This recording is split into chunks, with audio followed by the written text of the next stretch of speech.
expressed its disappointment and disquiet about the buckets of antiretroviral drugs and other prescription medications, condoms, I'm sure they can be fine, which were discovered among the wreckage of the bus with no documentation for medical cargo. A full-scale investigation has been launched, and law enforcement agencies are also treating this accident as a potential case of pharmaceutical smuggling. The theft of prescription medicine, in particular ARVs, also undermines the fight against an HIV-free region, because people who are using those medications, because they are not continuous, they are going to develop resistance, and thus creating a problem for the fight against ARV. And South Africa, as the largest, as a country facing the largest HIV pandemic, are going to be worst hit by that. So as South Africans, we need to stand strongly against those who steal our medication. Cabinet calls on all foreign nationals to be well-mannered guests in South Africa and reminds everyone that it took a lot of effort to stop the recent unsavory treatment meted out against foreign nationals at local clinics. Unfortunately, the proof that confirms brazen theft of medicines from the government clinics do not assist efforts to restore conditions for foreign nationals to access public health care. She is saying that we are taking ARVs to Zimbabwe. This statement does not make sense, but I'll tell you what makes sense. I'll tell you what makes sense and what does not make sense. First, what makes sense is the fact that the people, the rescue, the emergency team that arrived at the scene, or the people that were collecting the stuff that was there at the accident scene, some of them, they stole people's money. The passengers, the dead passengers and the alive passengers, they took their money, and we cannot account for that. I've interviewed a number of people who were part of this accident, the ones that survived, and some of them, they could not recover their monies. They could recover their papers, their IDs, they could not find them. So what I'm saying is that this is the truth. The emergency services, or the people that were responsible for collecting everything that was there on the accident scene, some of them, they stole people's items, or the people who collected the stuff, they searched or they ransacked some of the bags and found some money, and they took it. They are being sold on public pharmacies and everything for free, I mean, without any prescription. Now, what it does is that, unless you're telling me that you guys do not exchange notes, one should be aware of the fact that there is a rise of the selling of these Bronclair for the past 5 to 10 years, or even 15 years in Zimbabwe. Now, what the government of South Africa should have done was to say, we are the ones that are supplying these Bronclair to Zimbabweans. What can we do in order to curb the selling of this drug to Zimbabweans? Because at the end of the day, the Zimbabweans that are in South Africa are teaching your young South Africans to use this drug and to abuse it. And now, in the end, it is going to become a pandemic in the streets. After Nyaope, after Kate, after all these other drugs, you are going to find Bronclair on the list of a drug that is being abused.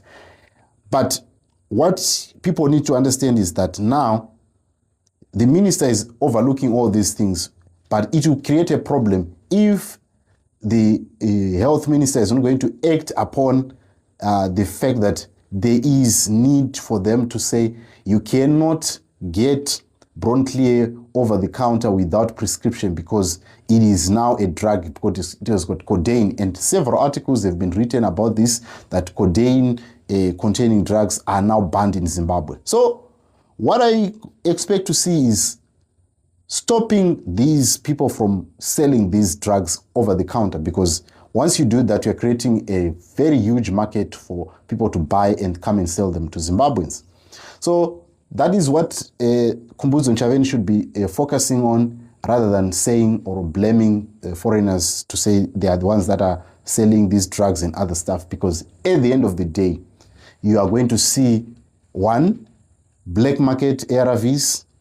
You are going to see another drug in South Africa emerging, which is going to be your Bronclear, Astrapane, and Benlin in South Africa. So, what do you make of this? But personally, I just feel that this is what the minister should have focused on. We are not saying that our Zimbabweans are living well. Yes, there are some things that we need to call out our Zimbabweans for, but what we need also to understand, we need to do it with a holistic approach to say, even if there are problems that are happening amongst us Zimbabweans, we also need to address the big elephant in the room that in spite of all these accidents and everything that happened on this accident, one should understand also that the police were also involved.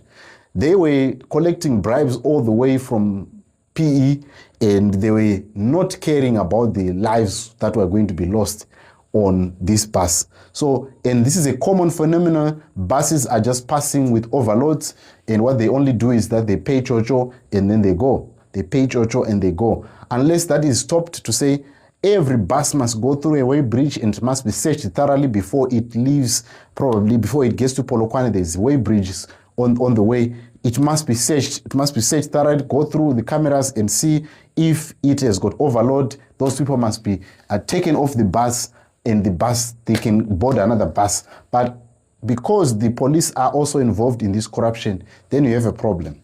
So unless that is stopped, you are going to continue having all this, and you are going to blame shift it on Zimbabwe, but that is not going to answer the question. Let me come back to the issue of ARVs. The ARVs are not sold on the black market in Zimbabwe. Why? Because they are available for free.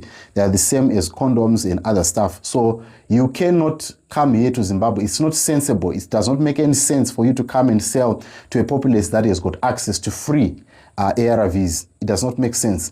But what makes sense is the fact that the people that are here in South Africa, Zimbabweans that are being denied health care or denied the ARVs, are the ones that are going out to buy these ARVs on the black market in order to fulfill their monthly obligations of having to collect ARVs. Now, what you should be looking at is we should be stopping the likes of Dudula from harassing foreign nationals, because in the end of the day, we are shooting ourselves in the foot, because when there is a measles outbreak, when there is HIV, these things, they do not know nationality. You can be passed on these diseases by just dating a Zimbabwean, dating a Malawian, dating whoever who has got this disease. So in them exchanging notes inside, as SADC, they should be focusing on what can we do in order to stop people from coming to South Africa. What can we do? The conversations that we should be doing must be of highest level to say, in South Africa, in Zimbabwe, in Malawi, right, passports must be cheaper. Number two, there must be no you can use your ID in South Africa, you can use your ID in Botswana, you can use it. We should have these almost like as borderless SADC. Because if people you restrict people from going to a certain area, they would want to, there is a curiosity that is built in human beings to say, I want to go and see why they are, because some people, they go to South Africa without passport, and they end up becoming a nuisance in South Africa because there is curiosity to go to South Africa. But because they just feel like, why are they stopping us from going to South Africa? Well, there are so many hindrances of them going to South Africa. Now, if there is free pass, they go there and they experience, they say, I want to go back, they can simply jump onto the bus and they come back. But because it is very difficult for you to go to Malawi, difficult to go to, there are always these hindrances. And these hindrances, as much as they are good, but they also create a problem of curiosity. And that curiosity is what killed the cat. South Africa, Zimbabwe, and all these countries in the SADC region, they should discuss a block, probably a block visa or a block immigration system that allows people to move freely around. And when people move freely around, they won't have a problem. Look at what is happening in Europe. People move freely to go and watch Barcelona from England. People move from Barcelona to England to come and watch UEFA Champions League every season. Why? Because there is free movement amongst these countries that are in the European, that are in the UEFA zone. Now, what it does is that nobody wants to go to Barcelona if they're in England. They are comfortable in England because they've been there, they go there and they come back. The flights are cheaper, the transportation is reliable. You can go by train, you can go by bus, you can go by flying, all these. So unless SADC discusses these synergies and networks, then there is no way that we are going to see these foreigners stopping to influx South Africa. But if you continue blame shifting and allowing Dudula and other stuff to go ahead, then you are going to have these problems. But anyway, this is for the people with a high IQ who understand what I'm talking about. But the problem that Minister is talking about, it is null and void, and it does not address Zimbabweans. They are pointing the gun to the wrong direction, and they are pointing the wrong victim here, and they need to revise whatever findings they found out in this accident.